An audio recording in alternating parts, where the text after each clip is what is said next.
اور ساتھ ہی جب اس میں سلمان اکرم راجہ صاحب نے اس حوالے سے آرگیومنٹس کیے کہ جناب میڈیا کو بھی اس تک رسائی ہونی چاہیے، فیملی دیکھنا چاہے، لائرز دیکھنا چاہیں، پبلک دیکھنا چاہیں اس کیس کی کاروائی، تو انہیں یہ اجازت ملنی چاہیے، پبلک ہونا چاہیے، پتہ تو لگے کہ عمران خان نے آخر کیا جرم کیا ہے، کیا نہیں کیا، کچھ سامنے تو آئے۔ جب آپ اتنا اس کو کلوز کر کے میڈیا کو آؤٹ کر کے کریں گے تو پھر تو کسی کو سمجھ نہیں لگے گی کہ کتنی بڑی غداری کر دی ہے جناب۔ تو اصل بات یہی ہے کہ اس میں چونکہ کوئی بہرحال سبسٹنس نظر نہیں آتا، تو بظاہر یہی نظر آتا ہے کہ پھر اس کو سارے معاملے کو سیکرٹ رکھ کے اور بالا ہی بالا جو ہے وہ سزا دینے کی تیاری نظر آتی ہے۔ کیا ایسا ممکن ہو پائے گا؟ کیا عدلیہ میں کوئی جج ایسے ہیں جو اس چیز کے اوپر سٹینڈ لیں اور کوئی اپنا ایک تھوڑا سا اینگر اس کے اوپر شو کر سکیں؟ یہ اب دیکھنا ہوگا کہ یہ بینچ جو ہے وہ کیا سزا سناتا ہے اس کے اوپر، یا پھر اس معاملے کو آگے کنٹینیو اسی طرح ہی رہنا ہوگا۔ اب آ جاتے ہیں یہ بات کہ جناب جو ایک پروپیگنڈا مہم چل رہی ہے عمران خان کے خلاف، میں نے آپ کو پچھلے ویلاگ میں عمران خان کی تعریف کے بارے میں بتایا تھا جو ڈونلڈ ٹرمپ کر رہے تھے، اور اسی انٹرویو میں یا اسی تقریر میں، بلکہ تقریر ہے انفیکٹ، وہ جو کیمپین کر رہے ہیں اس وقت، اس میں انہوں نے مزید جو اگر آپ اس کا آگے اور پیچھے سیاق و سباق دیکھیں تو وہ جو یہ بات کر رہے ہیں بیسیکلی عمران خان کے کانٹیکسٹ میں، وہ اس طرح سے وہ ایک واقعہ بتا رہے ہیں کہ جب امریکی ڈرون حملے میں ایک ایرانی کمانڈر مارا گیا جس کا نام قاسم سلیمانی تھا، اور جنرل قاسم سلیمانی جو تھا یہ کافی خطرناک کمانڈر تھا، اور ظاہر ہے امریکہ کو تو وہ ایک دشمن کی طرح ہی نظر آتا تھا، اور اس تقریر میں بھی ڈونلڈ ٹرمپ یہ کہہ رہے ہیں کہ جناب وہ اس کی وجہ سے بہت سے امریکنز جو ہیں وہ ہاتھوں پاؤں کے بغیر آج معذوری کی زندگی گزارنے پر مجبور ہیں، وہ بہت برا آدمی تھا وغیرہ وغیرہ، تو بہرحال وہ ان کا دشمن تھا۔ اور امریکی ڈرون حملے میں جب ان کو مار دیا گیا تو اس سے ریلیٹڈ گفتگو کرتے ہوئے ڈونلڈ ٹرمپ یہ بتا رہے ہیں کہ عمران خان جو کہ ہیڈ آف اسٹیٹ تھے پاکستان کے اور وہ بڑے زبردست کرکٹر ہیں، پھر اس میں انہوں نے کچھ ان کی اضافی تعریفیں کرنے کے بعد یہ بتایا کہ عمران خان نے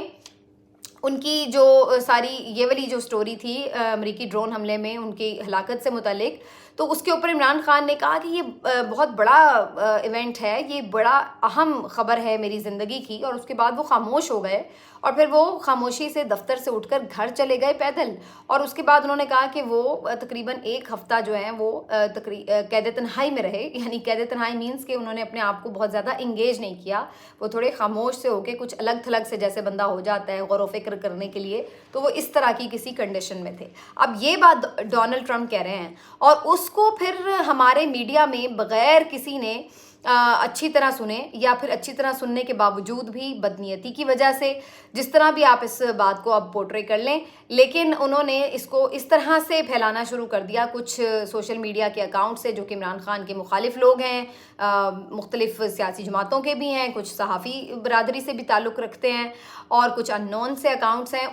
انہوں نے اس طرح سے اس کو سارا کہانی سنانی شروع کر دی کہ جی عمران خان نے تو بڑی خوشی کا اظہار کیا، اور انہوں نے کہا کہ یہ تو میری زندگی کا خوشی کا سب سے لمحہ ہے، اور انہوں نے مجھے مبارکباد دی، تو کوئی اس کی ٹرانسلیشن یہ کر رہا ہے کہ جی مبارکباد دی، کسی نے کہا جی وہ خوشی سے پھولے نہ سمائے، انہوں نے بڑی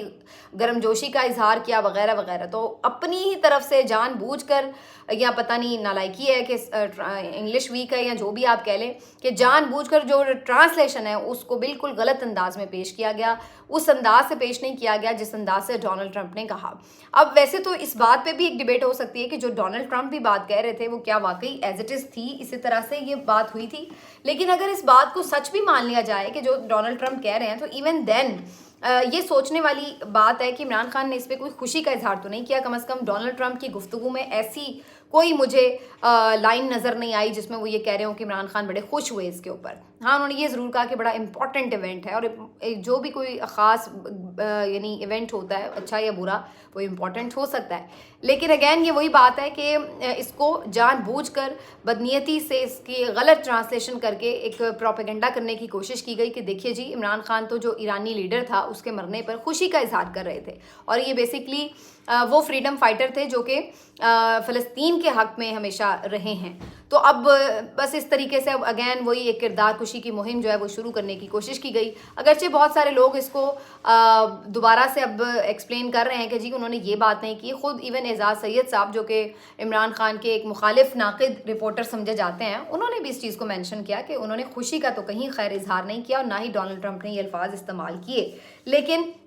ہمارے ہاں تو آپ کو پتہ ہے کہ پھر جس طریقے سے ایک مہم شروع ہو جاتی ہے تو وہ پھر کام یہاں پر سٹارٹ ہو گیا. تو یہ جی کہانی میں نے اس کی ساری آپ کے سامنے رکھ دی ہے کہ حقیقت کیا ہے.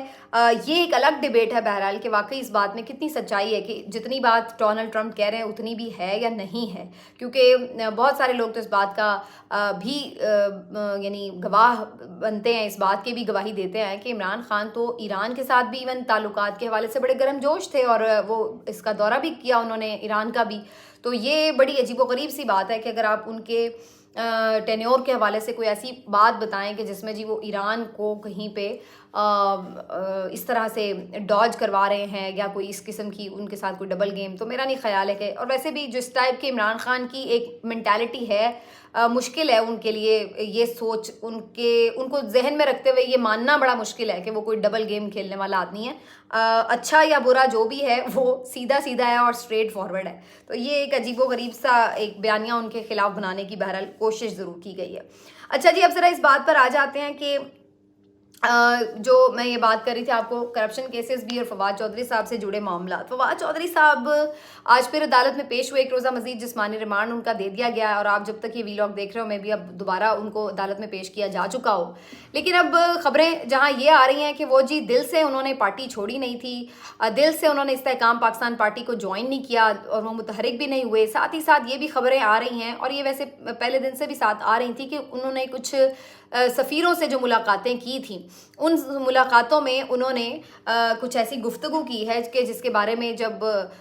مقتدرہ کو پتہ چلا ہے اور انہیں برا لگا ہے کہ یہ گفتگو کیوں کی گئی. مبینہ طور پر یہ رپورٹ کیا جا رہا ہے، کچھ صحافی یہ کہہ رہے ہیں کہ جی فواد چودھری صاحب نے عمران خان صاحب کے حوالے سے کوئی نرم گوشہ پیدا کرنے کی کوشش کی، اور کہا گیا کہ ان کی طرف سے یہ کہا گیا مبینہ طور پر کہ جناب آرمی چیف کے اوپر، اسٹیبلشمنٹ کے اوپر تھوڑا دباؤ ڈالیں کہ وہ عمران خان کو تھوڑی سپیس دیں. اور جب یہ بات پتہ چلی ایوان اقتدار میں، تو پھر اس کے بعد ہوا یہ کہ فواد چودھری صاحب کو رگڑا لگانے کا فیصلہ کر لیا گیا، اور ان کو پھر ہم نے دیکھا کہ ایک بوگس سے مقدمے میں گرفتار کر کے اب پیشیاں جو ہیں وہ ڈلوائی جا رہی ہیں. تو اب یہ ساری کہانی کیا ہے؟